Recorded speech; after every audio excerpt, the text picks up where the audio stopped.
la répression féroce qui a déjà commencé depuis quelques semaines à Bahreïn est justifiée aux yeux même de ceux qui la commandent, à savoir de ceux qui occupent la principale position à Bahreïn, qui est l'état-major de la 5e flotte américaine.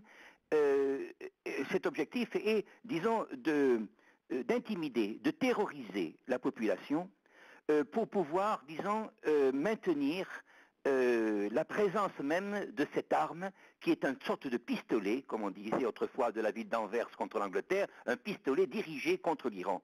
Chacun sait aujourd'hui que, ou devrait savoir, le rapport géographique et politique et humain de Bahreïn avec l'Iran.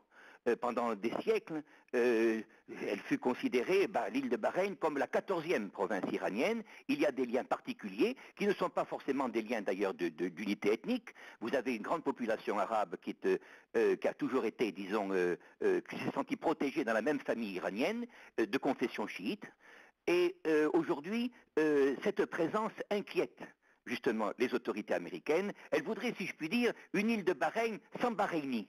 Et c'est la raison pour laquelle elle a favorisé depuis de très nombreuses années une immigration qui fait justement, disons, de la partie, je dirais non pas non chiite, mais de la partie immigrante, une sorte de catégorie de population analogue un peu à celle de nos pieds noirs, de nos compatriotes pieds noirs en Afrique du Nord. C'est-à-dire qu'il s'agit, disons, de garantir une présence étrangère, voyez, contre la majorité d'une population agraire, d'une population, disons, campagnarde, qui ne veut qu'autre chose qu'exister. C'est-à-dire que c'est sa présence elle-même qui est considérée comme un danger. D'habitude, c'est une agression étrangère qui doit faire, disons, qui doit justifier une coalition, comme d'ailleurs le prétendent les autorités des Émirats. Et là, il n'y a aucune agression étrangère.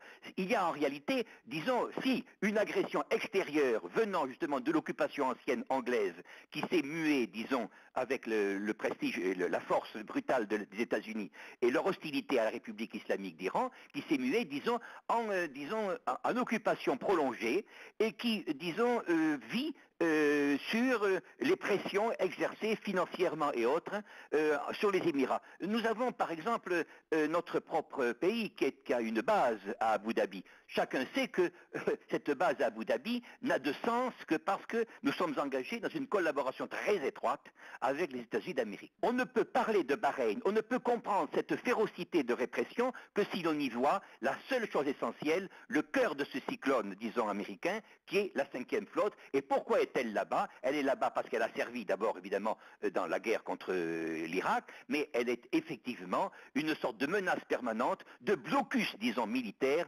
contre l'Iran. Et ceci, bien sûr, montre l'injustice, bien sûr, toute la politique étrangère des États-Unis, de l'Angleterre, et malheureusement de notre pays qui est aligné. L'entité sioniste a intérêt, bien sûr, pour pouvoir conserver sa tyrannie sur les Palestiniens, bien sûr, de pousser à la haine contre l'Iran. Elle considère Gaza comme un port iranien. Tout ceci, ce sont des hystéries verbales. Nous voyons le sang qui coule à Bahreïn. Ça, c'est la réalité. Et la réalité, c'est que, bien sûr, toutes ces tyrannies finiront comme les tyrannies par un tyrannicide. C'est-à-dire, non pas une agression de l'Iran, mais au contraire, une défense du peuple bahreïni pour son existence. Et son existence, c'est aussi l'existence de tous les peuples libres, en premier de l'Iran. C'est un combat pour l'être et le non-être. C'est ce à quoi nous assistons aujourd'hui. Et croyez-moi, tous les peuples libres qui ne veulent pas de rhétorique des soi-disant humanitaires sont derrière le peuple de Bahreïn. Mais malheureusement, nos médias ici se taisent absolument sur cette question. Ils sont honteux, ils sont, disons, véritablement sataniques.